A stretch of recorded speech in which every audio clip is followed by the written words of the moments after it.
শুধু কালার ঠিক করলেই ভিডিও প্রিমিয়াম হয় না। প্রিমিয়াম লুক আনতে হলে জানতে হবে এই তিনটা জিনিস: লাট, কার্ভেস, এইচএসএল। লাট এক ক্লিকেই ভিডিওর পুরো মুড বদলে দেয়। আপনি যদি চান ভিডিওকে সিনেম্যাটিক করবেন, আপনি পারবেন। যদি চান সামান্য কিছু ওয়ার্ম করবেন বা কুল করবেন, তাও পারবেন। আসসালামু আলাইকুম রহমতুল্লাহ, স্বাগত জানাচ্ছি আব্দুল্লাহ টেক ভিডিও থেকে। আমি বিলাল হোসেন। আমার আজকের topic colour grading and colour correction. Curves এটা ভিডিওর আসল ম্যাজিক। লাইট, শ্যাডো কন্ট্রোল আর ভিডিওকে দেয় ডেপথ আর সিনেম্যাটিক কন্ট্রাস্ট।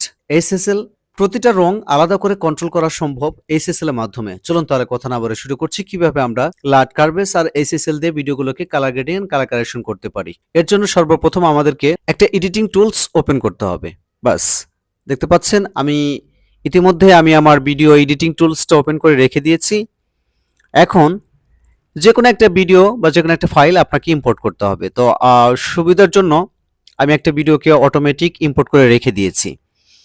বাস, এই ভিডিওকে চাচ্ছি আমি কালার গ্রেডিং আর কালার কারেকশন করব লাট, কার্ভেস আর এইচএসএল দিয়ে। তো সর্বপ্রথম আমি এটাকে টাইমলাইনে নিয়ে আসলাম। এখন আমাদের কাজ হচ্ছে, এই দেখতে পাচ্ছেন আমি কালারের একটা বেসিক অংশে আছি। দেখতে পাচ্ছেন কালারের বেসিক অংশে আছি। এখন এখান থেকে আমাকে কি করতে হবে, মোটামুটি ভাবে এই যে লাট অপশনটা আছে, আমরা আগে ডিসকাশন করব লাট অপশন নিয়ে, তারপর এইচএসএল এবং কার্ভেস নিয়ে ডিসকাশন করব। তো আমরা যদি লাটে এখানে ক্লিক করি তাহলে আমরা দেখতে পাবো যে নন, এখানে যদি আমরা ক্লিক করি তাহলে অটোমেটিক আমাদের সামনে বেশ কিছু অপশন শো করেছে। এই অপশনগুলো শো করার অর্থ হচ্ছে ওরা আগে থেকেই নির্দিষ্ট একটা কালার গ্রেডিং করে রেখেছে। আমি যদি এখানে দেখেন লেখা আছে যে ক্লক 709 স্টাইল, এটাকে যদি আমরা ক্লিক করে রেখে দিই, আমি যদি আমার ভিডিওটার জন্য সেট করি তাহলে ভিডিওটা এই লুকে ফিরে আসবে। আবার ব্লগ 709, জি ব্লগ 709, এরপর হচ্ছে এন লগ 70, এক একটা অপশনগুলোতে এক একটা কালার রেখে দিয়েছে। তো আমি আমার ভিডিও পারপাসে আমি রেখে দিলাম যে ব্লগ 709 এই স্টাইলটা আমি রেখে দিলাম। তাহলে দেখতে পাচ্ছেন যে ভিডিওর যে কালার এটা আলটিমেটলি পরিবর্তন হয়ে গিয়েছে। তো এটা হচ্ছে লাটের কাজ। লাটের এক কথায় যদি আমরা বলি তাহলে আমরা এখানে বেশ কিছু অপশন পাবো। এখানে ক্লিক করা মাত্র অ্যারো চিহ্নতে ক্লিক করলে যে অপশনগুলো আমরা পাবো, আমাদের ভিডিও পারপাসে যে অপশনটা আমাদের প্রয়োজন সেই অপশনটাতে আমাদেরকে বেসিক্যালি ক্লিক করতে হবে। ক্লিক করলে আপনার ভিডিওর সাথে যে লুকটা সামঞ্জস্যপূর্ণ হয় সেটা আপনাকে ধরে রাখতে হবে। আর যদি কোনো কিছু সামঞ্জস্য না হয় তাহলে আপনাদেরকে ফিরে আসতে হবে কার্ভেসে। তো আমরা একটু কার্ভেসে চলে আসি। কার্ভেস এমন একটা বিষয়, কার্ভেসটা সম্পর্কে আমরা একটু আগে ভালোভাবে বুঝিয়ে দিই। আমরা যদি এই যে দাগটা দেখতে পাচ্ছেন, এই দাগ যদি আমরা মাঝখানের বরাবর যে দাগটা দেখতে পাচ্ছেন, এই দাগ যদি আমরা টেনে উপরের দিকে তুলি তাহলে ভিডিওটা ব্রাইট হবে। দেখতে পাচ্ছেন ভিডিওটা ব্রাইট হয়ে যাচ্ছে,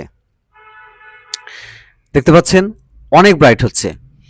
এই দাগটাকে যদি আমরা আবার টেনে নিচের দিকে নিয়ে আসি তাহলে ভিডিওটা অটোমেটিক ডার্ক হয়ে যাবে। দেখতে পাচ্ছেন ভিডিওটা আস্তে আস্তে আস্তে আস্তে ডার্ক হয়ে যাচ্ছে। আমি মনে হয় বোঝাতে পেরেছি। এটা হচ্ছে কার্ভেসের কাজ। কার্ভেসের আরও একটু কাজ হচ্ছে, আপনার যদি ভিডিওতে এমন কিছু প্রয়োজন পড়ে যে red colour, green colour, yellow colour, এই ধরনের নির্দিষ্ট যদি কোনো কালারের প্রয়োজন পড়ে তাহলে দেখতে পাচ্ছেন এই যে ওয়াই চিহ্নের পাশে আছে আর চিহ্ন, এটা হচ্ছে রেড বোঝায়, এটা গ্রিন বোঝায়, এটা ব্লু বোঝায়। তা আমি যদি ব্লুকে প্রেস করি, ব্লুকে প্রেস করার পর কার্ভেসটা যত আমি বেশি উপরে তুলবো তত বেশি ব্লু হয়ে যাবে আমার এই ভিডিওটা। আবার যত বেশি নিচের দিকে নামাবো তত বেশি আগের মোডে ফিরে আসবে বা ডার্কনেসে ফিরে আসবে। এটা আমি মনে হয় বোঝাতে পেরেছি। আবার যদি আরো কিছু নির্দিষ্ট কালারের প্রয়োজন মনে পড়ে, যেমন ধরেন এখানে আছে গ্রিন, আমি যদি গ্রিনে প্রেস করি এবং কার্ভেসটাকে যদি আমি উপরে তুলি তাহলে ভিডিওটা আস্তে আস্তে গ্রিন মোডে ফিরে আসবে। দেখতে পাচ্ছেন ভিডিওটা অটোমেটিক গ্রিন মোডে ফিরে আসলো। এটা হচ্ছে কার্ভেসের কাজ। দেখতে পাচ্ছেন যে ভিডিওটা অটোমেটিক কিন্তু সিনেম্যাটিক একটা লুক চলে এসেছে। তো আসলে কার্ভেস কখনো এত উপর পর্যন্ত তুলতে হয় না। আমার কথার সাথে সাথে আপনার অপশনগুলো খেয়াল করে দেখবেন যে আবার যদি নিচে নেমে আসি তাহলে ভিডিওটা অন্য একটা লুকে ফিরে আসবে। দেখতে পাচ্ছেন। আবার যদি আমি কার্ভেসটাকে ঠিক জায়গায় রেখে এটাকে যদি আমি রেড প্রেস করে দেই তাহলে আমরা কি দেখতে পাবো, রেড প্রেস করার সাথে সাথে ভিডিওটার যে কার্ভেসটা রেখেছি আমি, এটাকে যদি আমরা উপরে রেখে উঠে তুলি, গ্রাফটা বর্ধিত হচ্ছে আস্তে আস্তে ভিডিওটা রেড কালারে পরিণত হয়ে যাচ্ছে। এমন হয় বোঝাতে পেরেছি। দেখতে পাচ্ছেন ভিডিওটা রেড কালারে চেঞ্জ হয়ে যাচ্ছে। আবার যদি নিচে নামিয়ে নিয়ে আসি তাহলে ভিডিওটা রেড কালার থেকে পরিবর্তন হয়ে অন্য কালারে চলে এসেছে। এক কথায় আপনি যদি ওয়ার্ম আপ অথবা সিনেম্যাটিক লুক আপনি দিতে চান আপনার ভিডিওকে, তাহলে অবশ্যই আপনাকে কার্ভেসের সঠিক ব্যবহার জানতে হবে। আমি আশা করছি এই বিষয়টা বোঝাতে পেরেছি। তো আজকে কালার গ্রেডিং আর কারেকশনের উল্লেখযোগ্য বিষয়বস্তু হচ্ছে লাট, এসএসএল এবং কার্ভেস। তো লাট এবং কার্ভেস নিয়ে আমরা একটু ডিসকাশন করলাম। এখন আমরা ডিসকাশন করব এইচএসএল নিয়ে। এইচএসএল হচ্ছে আপনি যদি নির্দিষ্ট একটা কালারের উপরে কন্ট্রোল রাখতে চান তাহলে আপনাকে এইচএসএল এর ব্যবহার জানতে হবে বা কাজ করতে হবে।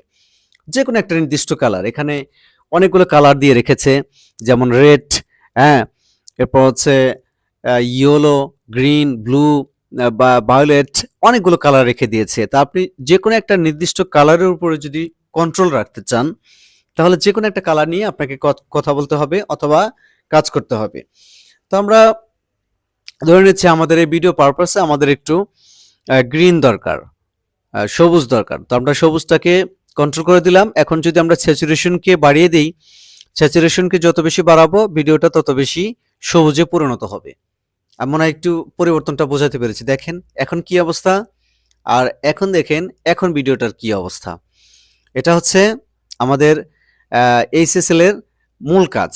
দেখতে পাচ্ছেন যে ভিডিওটার কত বেশি পরিবর্তন হচ্ছে। আসলে কালার গ্রেডিং আর কারেকশনের বিষয়বস্তুটা এরকম না যে আপনার ভিডিওটার যে আউটস্ট্যান্ডিং লুক সেটাকে রাত এবং দিন ডিফারেন্স করে ফেলবেন, এটা আপনি করতে পারবেন না। কিন্তু ভিডিওকে প্রফেশনাল লুক আনতে গেলে আপনার যতটুকু প্রয়োজন আপনি ততটুকু চাইলে করতেই পারেন।